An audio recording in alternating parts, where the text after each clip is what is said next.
Efforts are now underway to get Tucson shooting suspect Loughner to provide handwriting samples. Prosecutors want to see if they match the notes found at his home, where Congresswoman Giffords is mentioned by name. ABC 15's Hatzel joining us now live from the newsroom.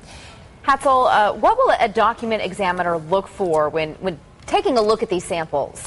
Well, Rebecca, you may remember back in elementary schools, these perfect handwriting, this is how you taught to write. This is what they look for, because what they're looking for is the inconsistencies in the handwriting. Joining me live is Bill Flynn, who's a board-certified forensic document examiner. A long title, but a good job you have. Describe to us what some inconsistencies you look for in the handwriting. Sure. We talked about the perfect letter forms. The forms you learn in school are the ones that everyone should use. But as we mature, as our handwriting develops, we write less and less like the way we were taught in school.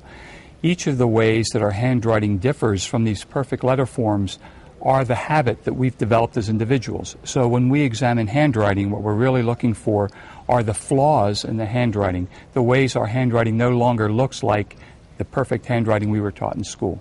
Now we know Mr. Loughner will be asked to provide some handwriting samples, but there's documents that they'll be looking for to compare his handwriting, right? Yes, I would expect that at the very least they'll be looking at the ATF firearms transaction record to show that he purchased the weapon. They'll be looking at the ammunition logs to make sure that it's his signature on those ammunition logs. He purchased additional clips. Those will have signatures on them. There may also be logs or diaries that he wrote, and those will all be compared to the handwriting samples that the police will take in this case, yes.